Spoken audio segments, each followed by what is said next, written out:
آپ نے دلیل کے طور پہ بنی اسرائیل کا ایک واقعہ لکھا. آپ فرماتے ہیں بنی اسرائیل کے اندر ایک شخص تھا جو پہاڑ کی چوٹی پہ عبادت کرتا تھا. لوگ اوپر چڑھ کے ملنے کے لیے آتے تھے. رستے میں ایک ڈھلان تھی، لوگ اس پر چڑھتے تو پاؤں پھسل جاتے، بہت سارے لوگ گر جاتے. ایک دن وہ شخص کہنے لگا اللہ اگر تو اسے نہ بناتا تو کیا ہوتا، ایسے بیکار بنا دی. رب ناراض ہو گیا.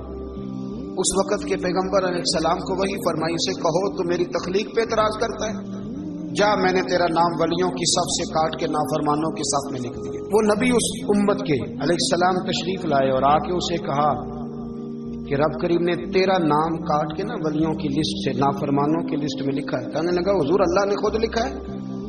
کہا ہاں. وہ سجدے میں گر گئے، یا اللہ تیرا شکر ہے، یا اللہ تیرا شکر ہے. وہ پیغمبر فرمانے لگے یہ کیا کر رہے ہو؟ عرض کی حضور آپ نے کہا ہے نا اللہ نے میرا نام لیا، میں کہاں اور میرا رب کہاں؟ اس نے میرا نام لیا ہے. حضور میں تو اپنے آپ کو کسی کھاتے میں نہیں سمجھتا تھا. اچھا اگر مالک نے اب مجھے نافرمان فرما دیا ہے اور میری غلطی سے فرمایا ہے دوزخ میں تو میں جاؤں گا.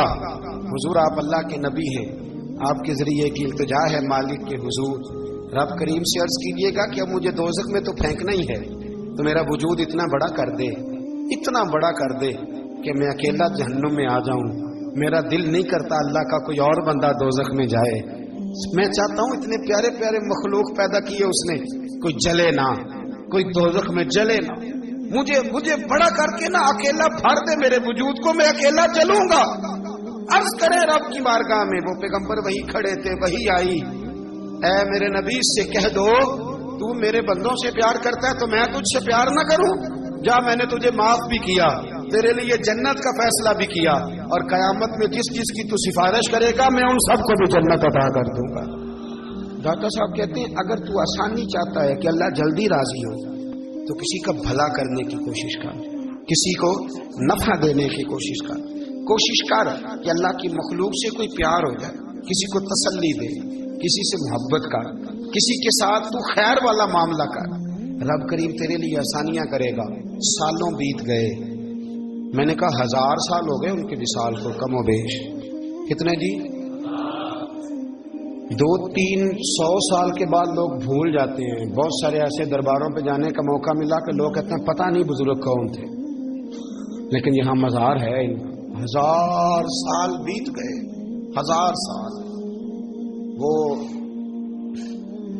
جب یہاں برطانیہ حکومت کرتا تھا نا، انگریز کی حکومت تھی ہندوستان میں، تو لارڈز آف برطانیہ کہا کرتا تھا کہ یہ عجیب میں نے داتا صاحب کی قبر دیکھی ہے تو قبر پر لوگوں کے دلوں پہ حکومت کرتی ہے تو یہ قبر پر اس کا سکہ چلتا ہے. جو لوگ نہیں بھی نہ مانتے مزارات کی حاضری، ان کو بھی کبھی نہ کبھی آنا پڑ جاتا ہے. یہاں کی حاضری اتنی ضروری ہے کہ ان کو بھی کبھی نہ کبھی حاضری دینی پڑ جاتی ہے. داتا صاحب رحمت اللہ تعالی علیہ نے خدمات کی، کوئی زمین نہیں داتا صاحب کی. کوئی شخص نہیں بتا سکتا کہ اتنے مربے تھے، کوئی نہیں بتا سکتا کہ داتا علی اجویری رحمت اللہ تعالی علیہ اتنے بڑے مکان میں رہتے تھے. ایک مسجد بنائی ساری زندگی. ایک دفعہ ایک صاحب مجھے کہنے لگے جی وہاں لوگ بڑا سجدے کرتے ہیں، شرک کرتے ہیں، فلاں کرتے ہیں. طالب علمی کا زمانہ تھا. میں انہیں اسے کہا چل یار چلتے ہیں، آج حاضری دے، یہ پتہ تو کریں. اتفاق کی بات کہ ہم جمعے والے دن گئے، عصر کی نماز تھی. داتا صاحب کی مسجد میں نا پہلی صف سے لے کر تو باہر تک گیٹ تک رش ہوتا ہے جمعے والے دن. دیکھا کبھی آپ نے؟ پھر نماز کے بعد جب ہم وہاں بیٹھے نا تو چاروں طرف پھٹیاں لگی ہوئی ہیں، لوگ قرآن پاک پڑھتے ہیں. اگر کوئی ایک آدمی ہزاروں میں سے غلط کام کرے بھی تو وہ داتا صاحب نے تو نہیں نہ کہا اسے.